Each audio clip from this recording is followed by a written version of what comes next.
What the heck is going on, everybody?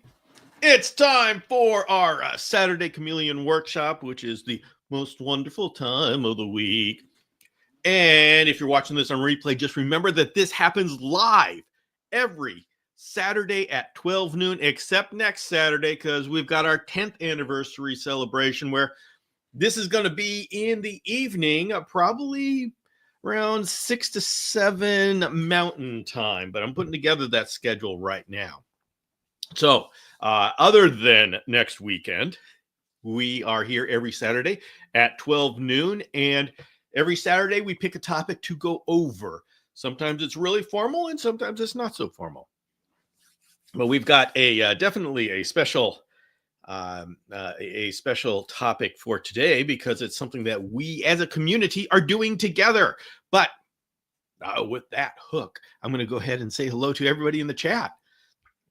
Yes, by the way, if you're watching on replay, there's a chat that goes on here. There's a vibrant community that hangs out live, and so you can join us. You don't have to ask questions. You can just hang out with people. Hello, everybody. Just gonna say hello to Beaties, Alex, Tony, Geraldine, James, Robin. Hello. Oh, Janet's here. Oh, Janet, you. Oh, yes. Janet's gonna be part of everything that's going on. Hi, Lisa. So, whoo. All right. So you're wondering, Bill, what the heck? What are you so excited about? What gets you so excited on a Saturday that you got to put on your tie-dye Illuminati shirt and come on this live and tell everybody that it's a great day? Well, I'm glad you asked that question. Today we're going to be talking about establishing a species in captivity, and they just happen to be in. But that is not the most exciting. Yeah, it is the most exciting thing to do. But I'm going to be talking about. All right. This is a personal victory for me, and I want to share it all with you all. What is this? Does anybody know what this is? I'll let you all guess in the chat. What is this incredible beast? Little beastie that Bill has. Obviously, it's from a microscope. This is 1,000 times magnification from a float from a Furcifer pardalis that's wild caught. And the reason why I'm so excited is because, as you know, I have the hunting chameleon microscopic chameleon parasites course, and that is actually a dynamic course because it is updated on a regular basis. And I am preparing for the next update, which is going to come in a couple of months. And this is something that I'm going to be including. Yes, it keeps going. Parasite from the baby panthers. No, Robin, it is not from the baby panthers. This one is from a wild caught adult. Looks nasty, James says. James, you are absolutely correct. It is nasty. This, my friends, is the ova of an ascarid, a round worm, so to speak. And these guys are a little bit scared because they grow big. When these worms get to adult size, you can easily see them. And in fact, I had one Brachysia that died. I did a necropsy, and the entire intestine was filled with this big worm. So it's something that you want to get rid of. Oh, Janet, I want to treat it. Yes, Janet, your instincts are correct. Follow those instincts. Yes, we want to treat for these roundworms, and luckily for us, these are effectively treated by fenbendazole, also known as Panicure. So the treatment is easy, it's safe. There's very, very little risk in treating a panther with fenbendazole. So let's see. We got some questions. How often should a 1-year-old veiled be fed? Wayne Beatties, assuming that the 1-year-old veiled is fully grown, you feed them every other day, 3 to 5 feeder insects every other day. If it's still growing, then you can still feed it every day. At 1 year old, most veileds are done growing, but every situation is different. Hey, Flick! Flick from Ireland has joined us. Good to see you. Leisha says, so we just left reptile show, so I'll be stocking up on whatever feeders I do not breed for the kid. Oh, okay. Kevin, that's an update. Hello. Oh boy. All right. So I should give an update. I know you're all on the edge of your seat wondering how Spearmint is doing. For those who have forgotten, Spearmint is the shamrock chameleon that now lives in the enclosure behind me, the bioactive enclosure behind me. And I caught Spearmint this morning checking out the underbrush. So, who here wants to place bets on how long my dairy cows last? We shall see. I don't know what he was doing down there, but I'm suspicious. And if he figures out that my dairy cows are there, this might be a problem. So anyway, that's how Spearmint is doing. Oh, Janet's got a question. With the wild ones we're getting, she is talking about bifidus, Furcifer bifidus. Should we go ahead and treat with Safeguard or Panicure? It would be a good idea to see what parasites they have and then treat for those parasites. That said, Panicure is very safe. I don't know what Safeguard is, but Panicure is very safe, fenbendazole. So that is one medicine that I don't, it's not a big deal if you do it prophylactically and just say, okay, we're going to do it just in case. Panicure, fenbendazole, no problem. I am a lot more careful with metronidazole, Flagyl, because that crosses, that gets into every fluid in their body. It's very effective, but you can't overdo it. I've had like some chameleons that were sensitive to fenbendazole, and they just kind of like after they've been given, I'm sorry, they were sensitive to metronidazole, and once they're given it, they're kind of seem loopy and such, and you're going, okay, is this was the dosage off? But fenbendazole stays in the stomach, in the intestines, not stomach, the intestines, and doesn't really seep that much into the bloodstream. So that's why it's so safe. Yeah. Now, also Janet. So here's some background on what Janet was talking about. Janet is going to be getting a male Furcifer bifidus from the group that just came in. And by the way, everybody, we're going to be talking a lot about Furcifer bifidus today. So if you don't know exactly what we're talking about, don't worry. You're about to get a full rundown. So we have all of these coming from the same group. And you've got a number of people who are getting chameleons from this group that are going to be doing fecal checks, including me. And so we are going to have a community feel for what these have. So it's kind of a rough approximation. It's not the best way to do it, but we are all going to be comparing notes, and we will let you know what we find. And likely they'll kind of have, they generally have the same parasites. Not always, so you can't count on it, but at least it's a good start. James says, I'm waiting for poop. Yep, we all.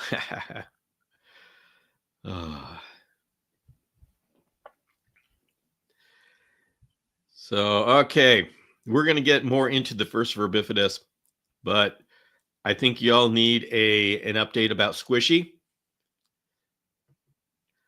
There be Squishy. Of course, he's not jumping out to be out in the front where I can get a really good picture, but that's the Squish, the Squishmeister.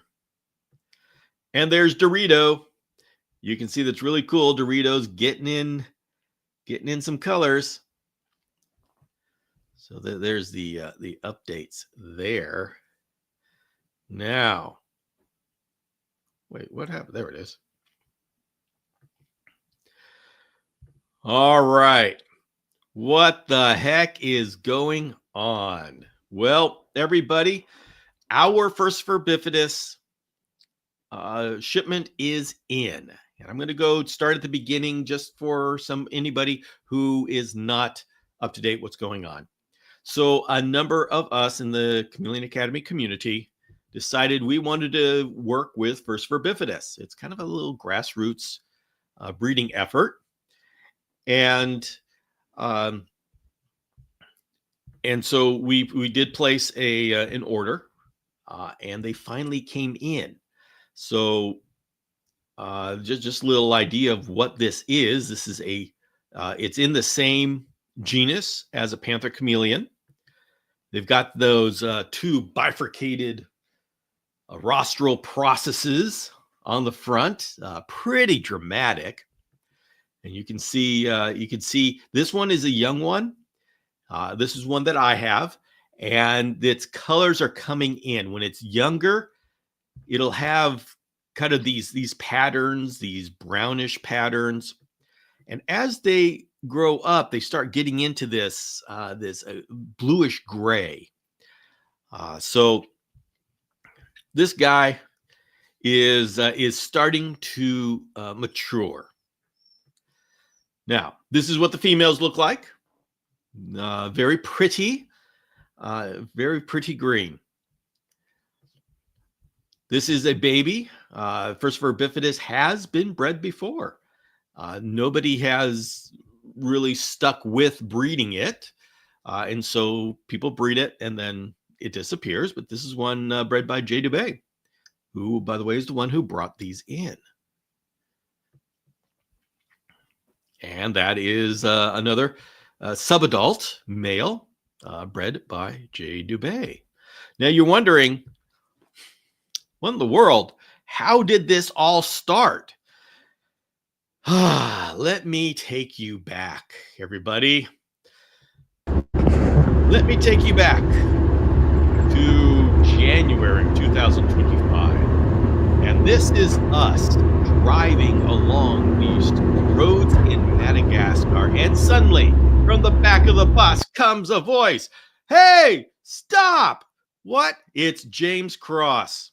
James Cross, what the heck? This is a bathroom break or what? No, it is not. Mr. Cross saw a Furcifer bifidus at the side of the road, crossing the road. I'm not sure because I didn't see it. James saw it, and he told us to stop the bus. We weren't sure exactly what's going on, but when James says stop the bus, we stop the bus, and he run out there. By the time we catch up with him, he's got this beautiful male Furcifer bifidus on his hand. Look at that beautiful thing. You want a close up? Yeah, I do too. Look at that thing. Oh my goodness. Now that is a full-grown male, and with the little chestnut on the chest. And when you see these in person, it's like, oh my goodness, why are these not more common? Because they come in.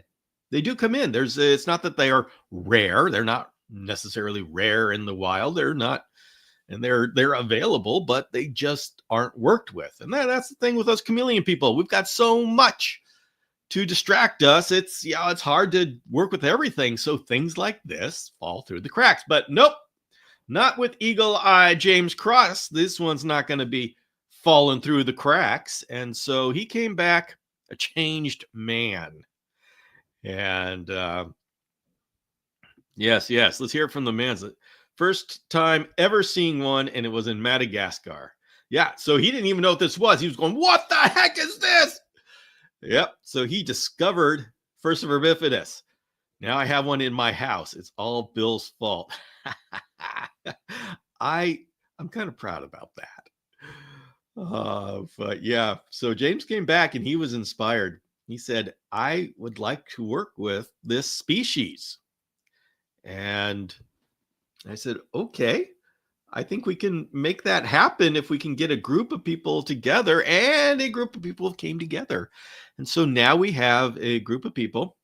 The bifidus did come in this week. And so they will be going out next week. Now, one person did get their Furcifer bifidus this week, and that happens to be the Mr. James Cross, and he has shared some photos. This is a female of the Furcifer bifidus that's in. Now, everybody who is getting Furcifer bifidus from this shipment, the females came in so small. They were very, very small. And I like that. I think that's great because females, especially, they are difficult to acclimate. But so I'm good with small females. But we had to decide there's one adult female. And I said, okay, we got to send that to James, the guy who came back so inspired. So everybody, you're going to get very, very, very small females. James got this one. Somebody had to blame it on me.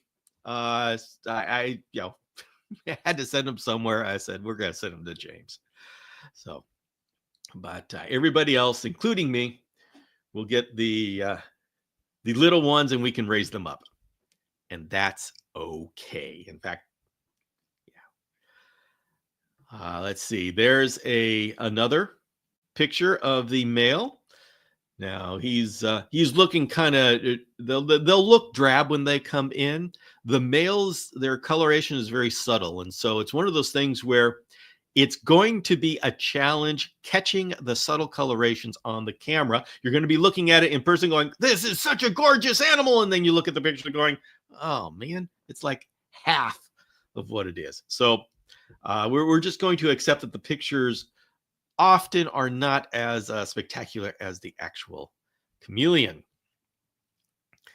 So James said she's already eating and drinking, not hiding at all, but she is shy. Yeah, they will be that way. So let's see.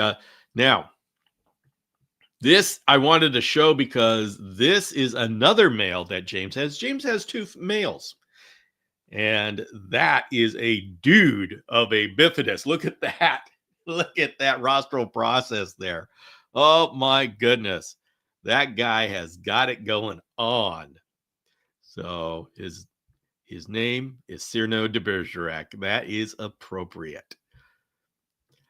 Almost as pretty as Brevicore. You know what, Steve? We'll take it. We'll take it. If you can't expect to get as pretty as Brevicore. So,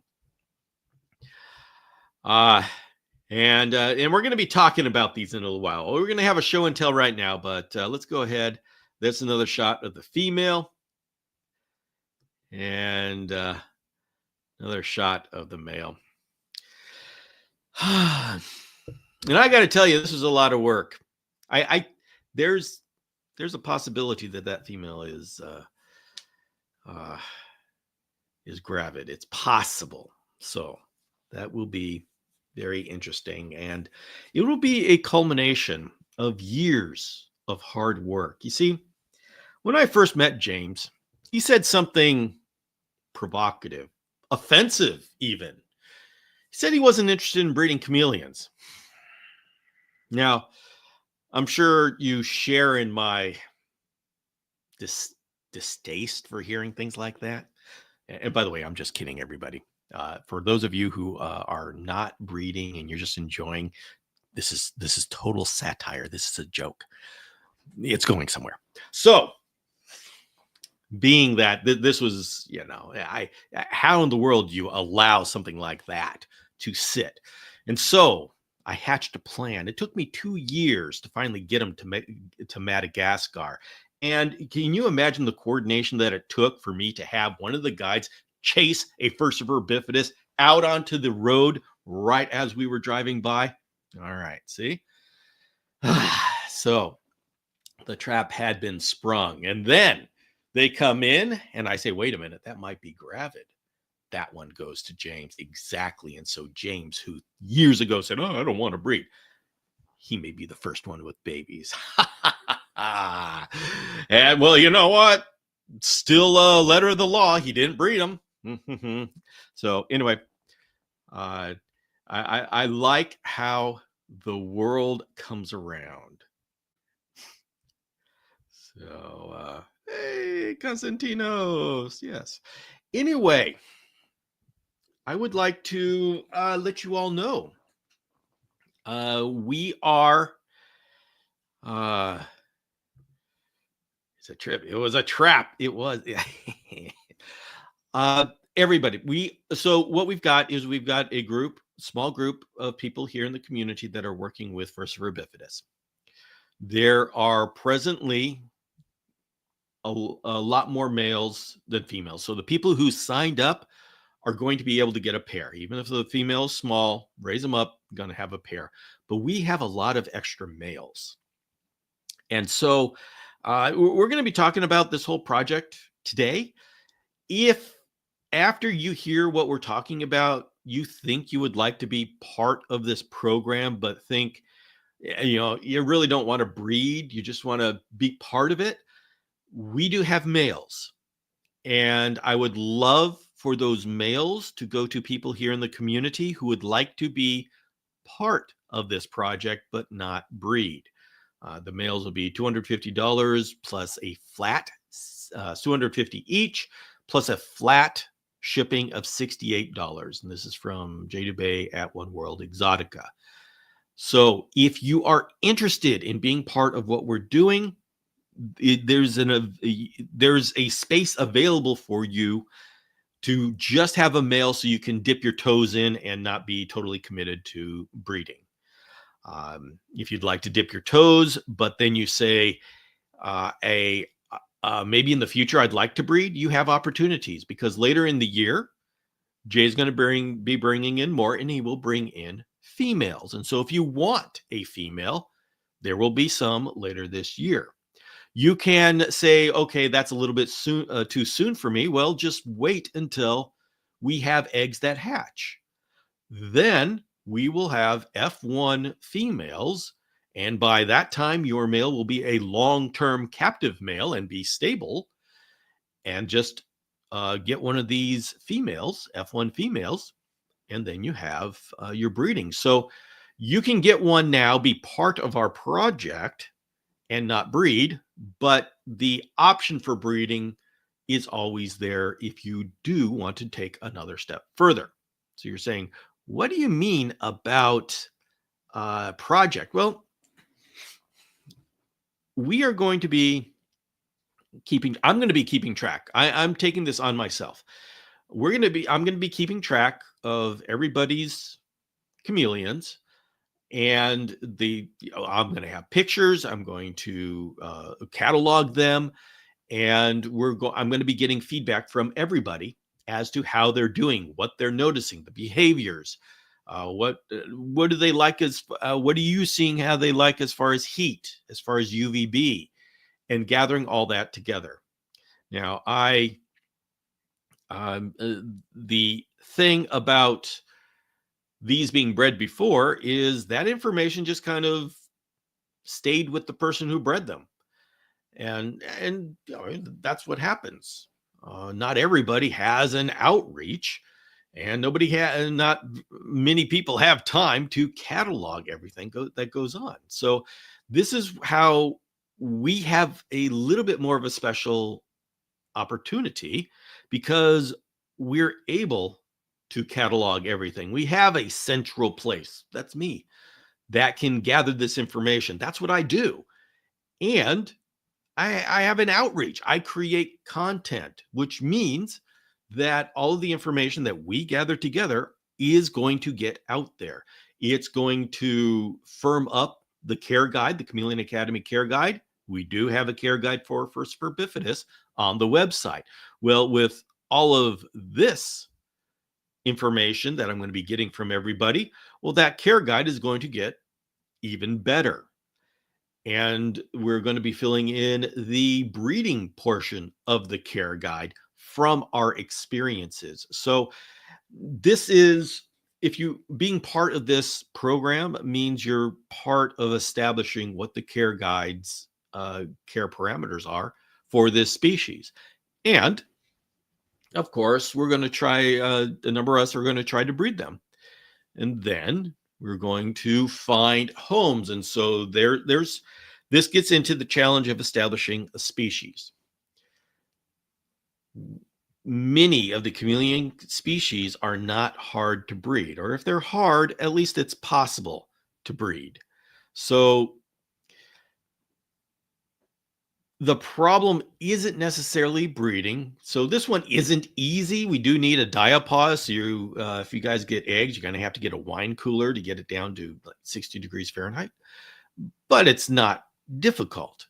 So we expect that we're going to be having babies of these. Well, we need to have homes for these babies. And so as soon as one of us has eggs, then it's time for me to start upping the outreach efforts of what this species is to the public. And so when those eggs hatch, we have people who are excited to have Furcifer bifidus come into their home. And if we can get, it would be incredible if we got diverse bloodlines in and hatching. And so if I could say, here is a true F1 pair unrelated, I mean, that would be incredible. And what we will do with ours, because I am gathering all of this and putting together that care guide, every one of your babies that goes out is going to go out with an entire care booklet. And so the people who are getting your baby are going to be knowing exactly how to take care of them. So this is a little bit more than your standard, oh, I'm just going to breed this because it's fun. Nothing wrong with that, but we're doing something a little bit more substantial. And so the question is, do you want to be part of this? And if you do, we have males that need to go to people that will take care of them. So let me know. Send me an email to bill@chameleonacademy.com, the thing that's scrolling around the bottom of your screen right now, and I can send you the information you need. So you can go to Jay and say, hey, I'd like to be part of this project. And if you want to, or have a desire but aren't sure if you want to or not, I'm going to encourage you to do it. This is one project, one of the rare projects where you're going to be doing it as a group. We're going to be sticking together. We've got this weekly touch point, and there's going to be a little corner of every week here on the Saturday Chameleon Workshop. We're going to do an update on how our Furcifer bifidus project is going. So it's a unique opportunity to be part of a project. So I'm going to let that sit with you. And everybody, there are a couple of more opportunities of species of chameleons: Furcifer bifidus, carpet chameleons, Caluma malthae, Caluma brevicorn. If you are interested in some of these, then make sure you sign up on the newsletter. Make sure you're signed up to the newsletter, because tomorrow I'm going to be sending out a newsletter that's going to have a couple of special offers for Chameleon Academy members. Jay has been very generous. He likes Chameleon Academy people because we tend to be a little bit more on top of chameleon husbandry. And so he'd like to encourage that. We have some special deals. Make sure you're signed up for the newsletter. You can just go to the website and sign up for it. And I'll send it out tomorrow. Now, if you sign up, remember, this is a double verification, which means once you sign up, my system is going to send you an email that you have to say, yes, that was me. I really did sign up. This is to make sure that people don't give a bunch of junk emails. So if you, in a couple of hours, you should have that. If it's not there, check in your junk folder.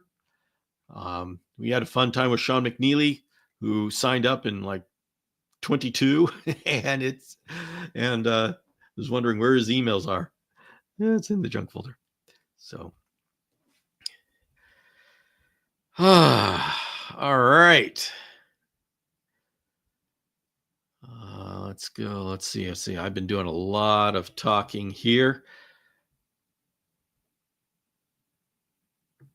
See, before we talk about that, I just want to get one more. Next weekend is the 10th anniversary, which means we are going to be in Utah, Springville, Utah, at Clint's Reptile Room. And a number of us, we're going to be able to meet in person, which will be the first time a number of us have met in person. We've got a lot of events planned. And tomorrow I will be sending out a notice. If you have signed up, I'm going to be sending you a notice for, it is $60 so we can rent the space and get all the cookies and stuff. And so I'm going to be sending out emails as to how to pay that ahead of time. Just watch for that coming tomorrow. So, whew. All right, let's just let's put up this guy. I like this picture. Now, everybody, that eye is very cute. It's got kind of like the square. That's actually an injury. His eye, something injured his eye, and it just happened to make it cute. But the ones you get in will have the normal round. They should have the normal round pupil eye opening. So let's talk a little bit about establishing this species. Anybody have questions about this project or how it would work in the future? Go ahead and throw those down in the comments. There have been a number of times where we've tried to establish species before. A number of times that I've tried to do it before. I'm one of the few people that actually does this, so it's not like there's a whole lot of people trying to establish species, but it's kind of a hobby of mine to figure out if we can expand the number of species that we would be left with if all exports stopped right now, which is not out of the realm of possibility. These things happen and they happen quickly. So, we've got a very important question here from Mr. Cross. What's the first thing you do after they lay eggs? Well, the first thing you do is you prepare for the possibility that they will lay eggs, and you make sure that there's a good laying bin in there.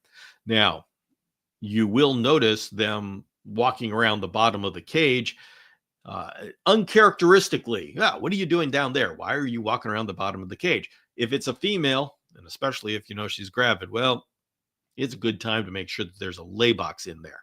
You've got to be careful because you don't want to have a lay box in there that's going to get soaking wet, because the misters go off on a regular basis. So be strategic on it. Make sure that it's well drained, but make sure she's got the lay bin.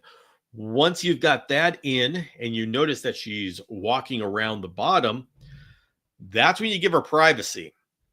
And if you want to see, which I know you probably do want to see, or you want to record it with your camera, which probably you should, you set up you get one of those big boxes that's 4-foot tall boxes, and you make a barrier around the cage, and you poke holes, like one hole for your eye and another hole big enough for your camera, pointed at where the lay bin is. Obviously, I've done this before. And so then you can keep track of what's going on. Privacy is important because when chameleons are down on the ground, they're vulnerable. Yeah, the hormones, everything is, the instincts are all firing off saying you got to lay eggs, but still there's a brain in there saying, I don't want to get eaten, before I get these eggs out. So,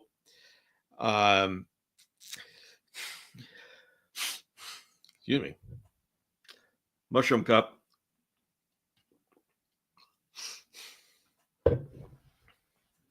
So give her that privacy, and she'll settle in a lot easier.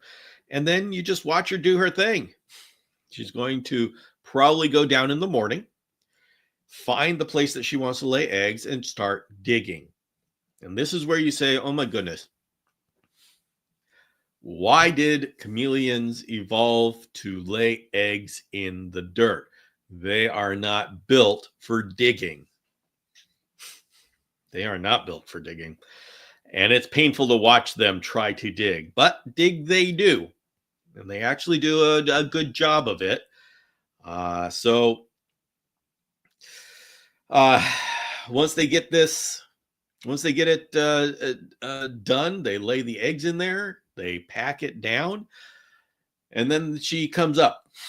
Take care of the female. The first thing you do, James, is you very gently open up, dig out the eggs, and then you put them in a bed of vermiculite.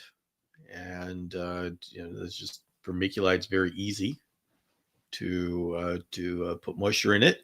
And I like vermiculite because it's easy to measure how much moisture. You get enough moisture to where you, when you squeeze it, you just get a little bit of moisture on your fingers, not a drop. And that's good enough. And then these guys are going to have to go into, I would leave them out in a cool area around the low 70s for a week. And then we can put them into a wine cooler, slowly getting the temperature down to 60 degrees, and leave it in there for 6 to 8 months, 68 weeks, and then bring them back up to around 72, and then keep going with your incubation.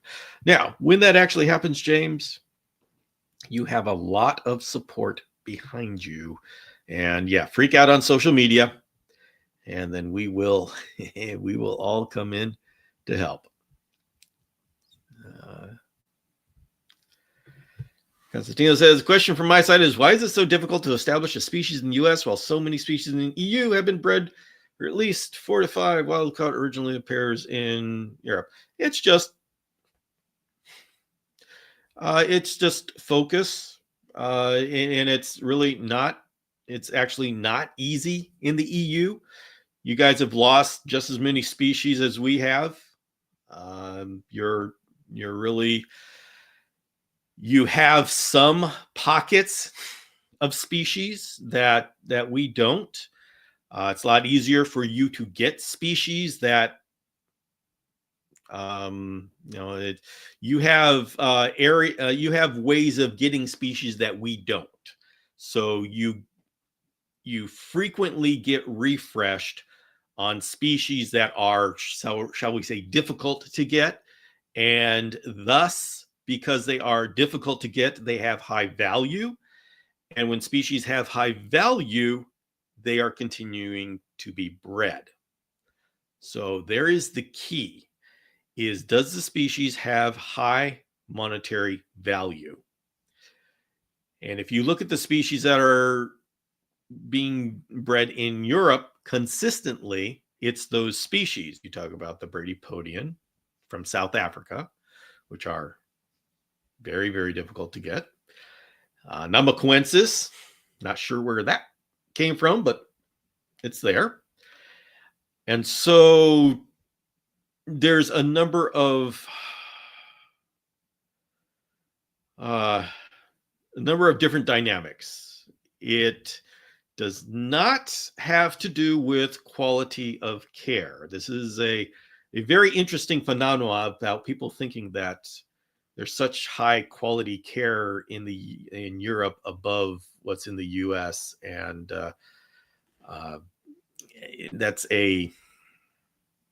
it's an interesting myth that has been held up on both sides, and the reality is not. That is not the reality. But it really all comes down to in both US and Europe the value of the animals. And as soon as the value goes down, then the species disappears in both US and Europe.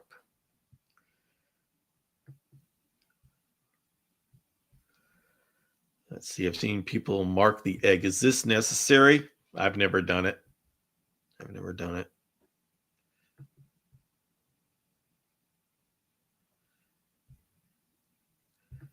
What was it? And unrelated pairs have been obtained from their offspring for the last 15. Okay. Yes. I think you're you're also tapping into what I am dancing around. Oh. So, all right. Just trying to keep track of what's going on. Oh, Robin is watching Yellow Lip Parsons laying and fighting about 60 other Parsons to get their weights. Yeah, Parsons chameleons are a lot of fun to try to weigh because they don't feel like giving up their stick.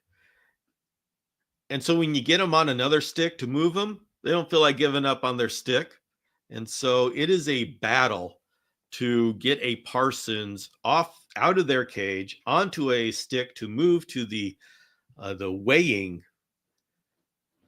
stick, and then getting them on the weighing stick, and then it's getting them off the weighing stick onto the transport stick, and then off of the transport stick into the cage. So every time you want to weigh a Parsons chameleon, it is a big process. 60 of them? Yeah, that's a weekend. I love it. Oh.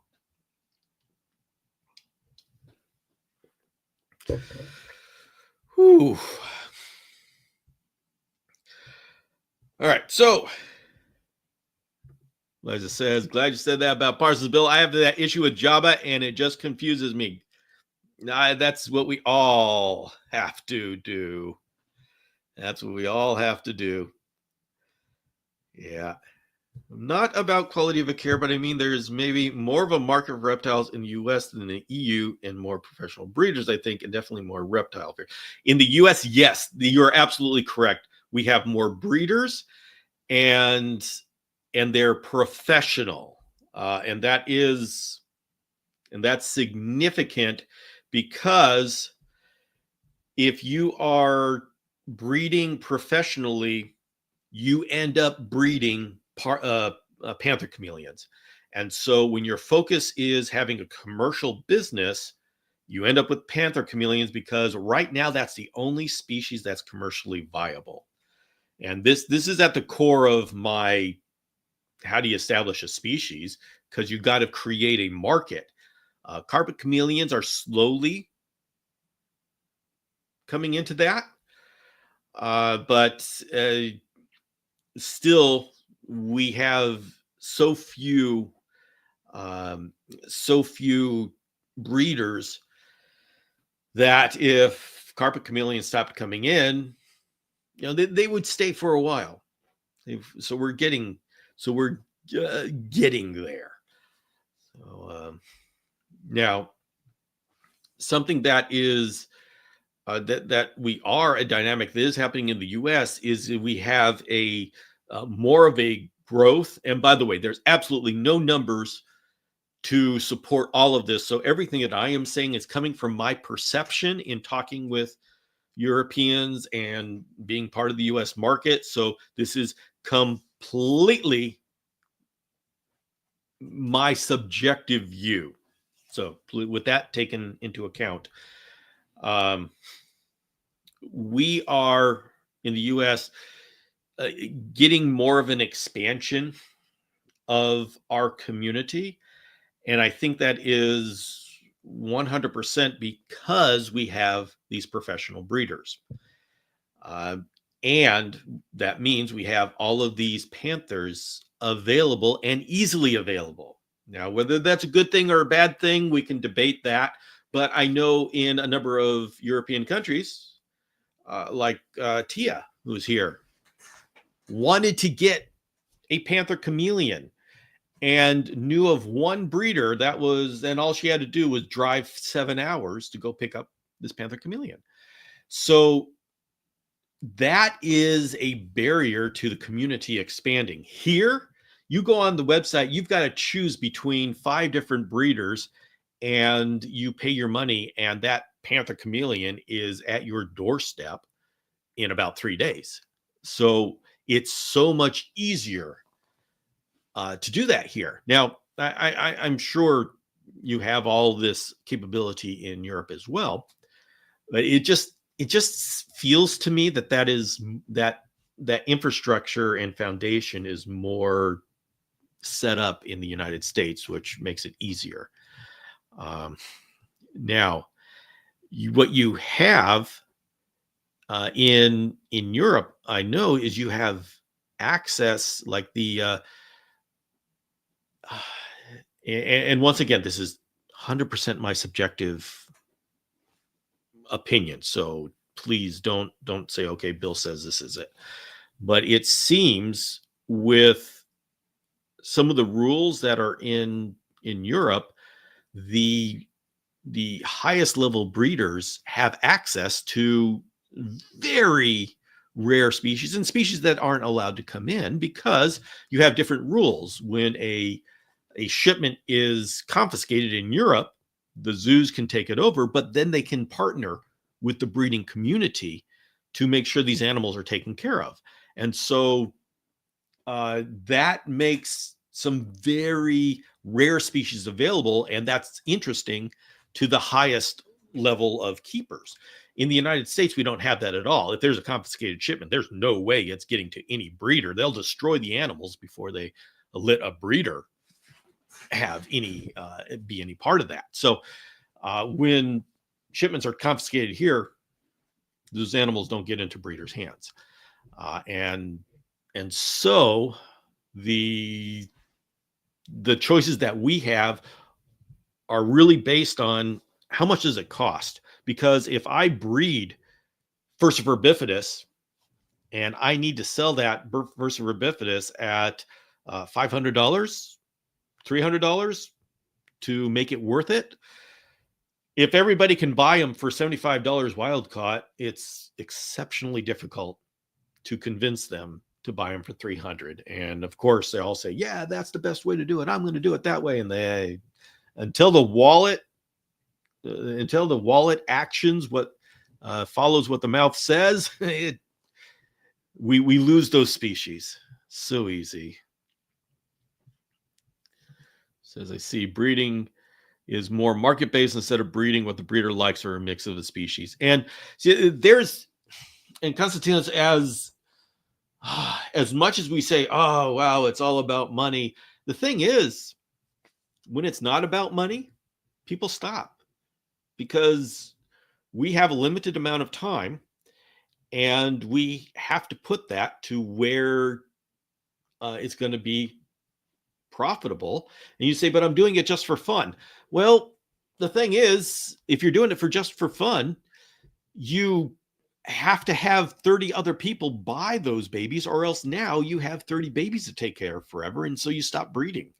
So the ability for there to be a market is what creates the establishment of species. And that's the biggest challenge, because as soon as you have like this core group of people, and say the people who got these bifidus with me in this project, say all 4 of them are successful. Well, now we have say 80.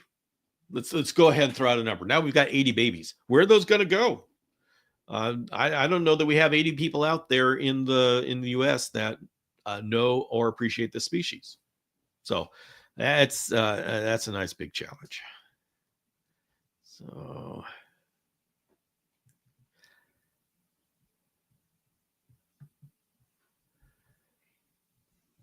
how many bloodlines do we need to call a species established? And that is if you want to establish a species in, I forget what the number, I think it's 50 pairs, 50 animals, 50 pairs, to have the minimum viable species in the wild. In captivity, that's an interesting question that is up for discussion. So what do we mean by established? And how do we measure that? And there's no easy way to answer that question, because does established mean that it will go on indefinitely? Or does established mean that we have enough bloodlines to go for 10 years and then we see what happens? So the answer is, I don't know. And I think it would be very difficult to come up with that answer until we define what do we mean by established? What are we going towards? And asking that is very important. It's something that I think about. But at this point, I am absolutely, and me and my merry band of chameleon breeders are in no danger of ever overpopulating. So we're just going to keep pushing until we can't. But this is a very good question, and I would love to hear other people's opinions on this. When we say we're going to establish a chameleon, when do we consider it established? Do we have a timeline? If it can live for 10 years and breed without inbreeding for 10 years, is that established? Do we consider veiled chameleons established? I mean, we keep producing them, but they're getting inbred. So veiled chameleons exist, but are they healthy? Do we consider that established? There's a complicated question, and I'm seriously interested in hearing what you think. Give me some thoughts. Let's talk about this. This is actually the place to talk about this, because this is the one place where we're really organized. There's a lot of people trying to breed chameleons and having fun with it, but this is the one place where we actually have a group of people, a community, an organized group that can make a difference. So let's talk about this, please, in the chat. Give me your thoughts. When do we know? When can we say, wow, we've established a species? Found a guy in Spain that has Mellors, but he couldn't get CITES to ship them to the U.S. Was he not able to get CITES because he didn't have the paperwork, or didn't feel like going through the paperwork? Interesting. That's awesome. That's awesome. Yeah, it's very cool that they're able to breed Mellors and in Europe, and I hope that he's able to continue to do that. What is generally happens is that people who breed Miller's chameleons, they do it once, they claim victory, and it's quiet after that. So I hope this guy can continue that.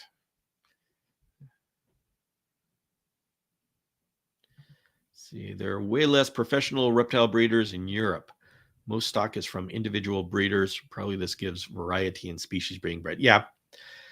Although one thing I will say about the breeders in Europe is there seems to be a lot more cooperation between small groups of breeders in Europe.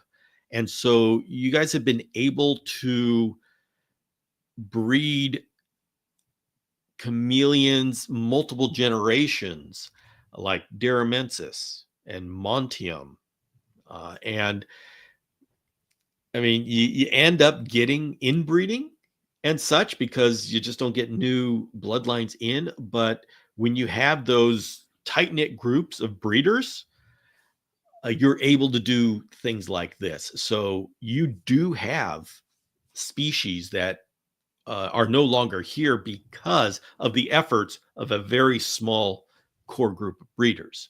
So that is cool. And you've got Jurgen van Overbeek over there, who is It's amazing what that guy produces. So, you know, it's interesting, Konstantinos, when you look, you look at the big picture and you see all these chameleons going over, but when you really focus down and you get through down to the bottom, you notice that there's very few names at the bottom of that entire something going on, unless you're talking about panther chameleons, and then you got a lot of names. But other species, very few names.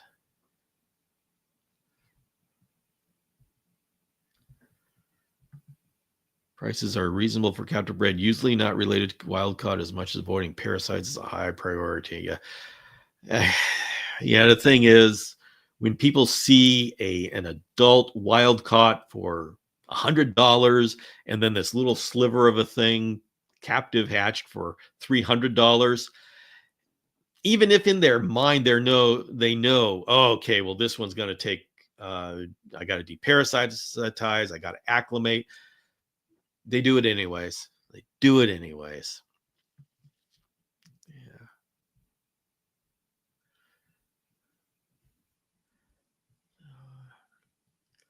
Ooh, offered to get them paperwork too. Oh, very cool.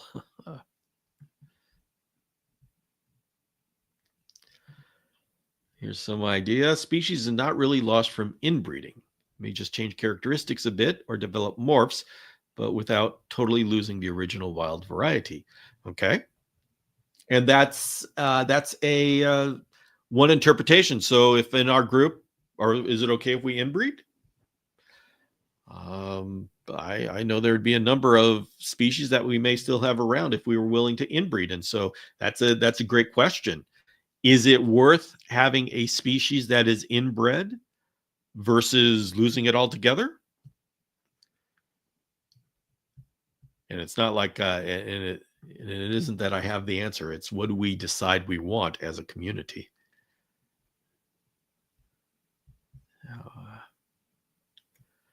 Oh my goodness. Renee says, almost at the end, but I'm going to watch it later. What are you talking about, Renee? We're only halfway through. And then I look at the time. Oh my goodness. Oh. From studies in reptile species I have read, it is found up to 6 generations inbreeding did not affect the health and vitality or characteristics of the reptile species studied. And we have that, I think it was in Czechoslovakia. We had a pair of Jackson's chameleons while they were in the Cold War. And so they were isolated from the rest of the world, but they kept breeding these Jackson's chameleons and they got like 6, 7, 8 generations and it wasn't a problem. So chameleons do have quite the ability to be inbred and still be healthy. Now, I don't want to, I hesitate saying that because I don't want people to say, oh, okay, we can do it. Let's not do it until we have to. But then, we need to be realistic about it. It's not a black and white thing.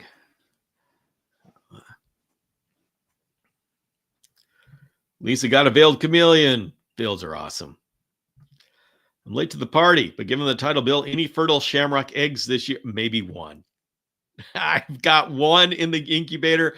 Everything else was infertile, but there's one that refuses to mold over. So you know what? I may have one viable shamrock chameleon egg. We shall see. We shall see.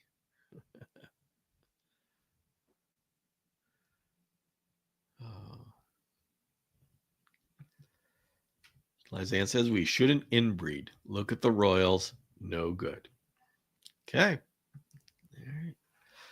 Yeah. So once again, we'll have to decide as a community what we want.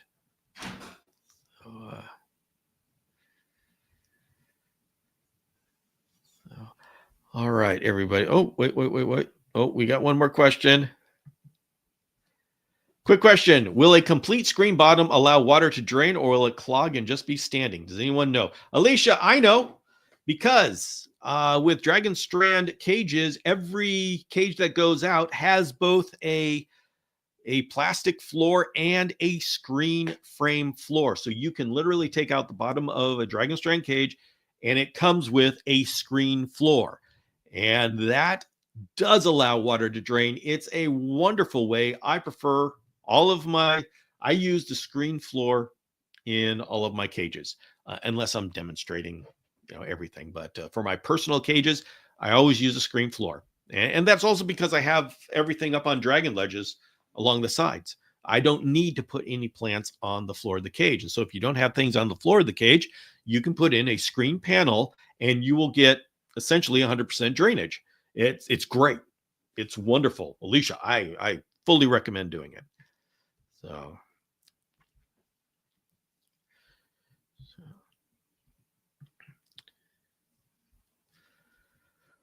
how easy is it to reintroduce a chameleon into the wild?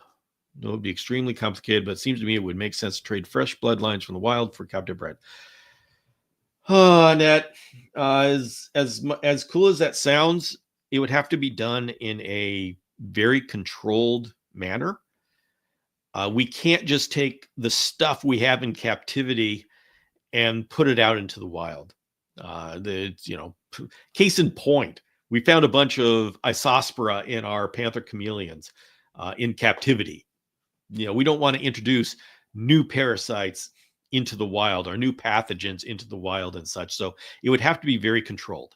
So there is no program that is controlled like that for chameleons. It's expensive. Now, Madagascar, they do have a program where they are having the chameleon. Right now, they're doing it with frogs, where they are breeding frogs in Madagascar for reintroduction in Madagascar and for export for the pet trade. And so the pet trade is going to pay for the program that reintroduces frogs to the wild. And they're thinking, hey, if this is successful, we can do this for Eurypletus and chameleons. And that way, there can be a steady stream of these reptiles and amphibians for the pet trade. And that is directly paying for the reintroduction and the management of the wild populations, which is it's like the perfect combination. So there is ways of doing it. It's just not us. We're not going to be able to in America be part of that directly.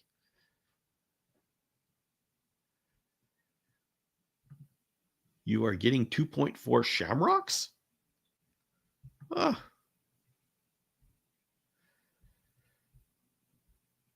right. All right, everybody. It's time. It's time to say goodbye. Oh my goodness. I will be here tomorrow at 5 p.m. Pacific for doing chameleon chore night. I can't believe it's time for that again, but here we go. And then everybody sign up for the newsletter, look at the newsletter, and I'm going to give you information as to what next weekend is going to look like. I got to put that all together. Tomorrow is my day to put it all together, and then I'll send it all out. And so you'll know the schedule as to when we are going to meet online here in next weekend, next Saturday, because we will not be meeting here at 12 noon Pacific. It will be in the evening. And I got to do translations with mountain time and all that kind of stuff. But so watch this space, not this space, the newsletter, and you'll get that information. So, all right, everybody, have a good weekend. Thank you very much for joining me here, and I'll see you later.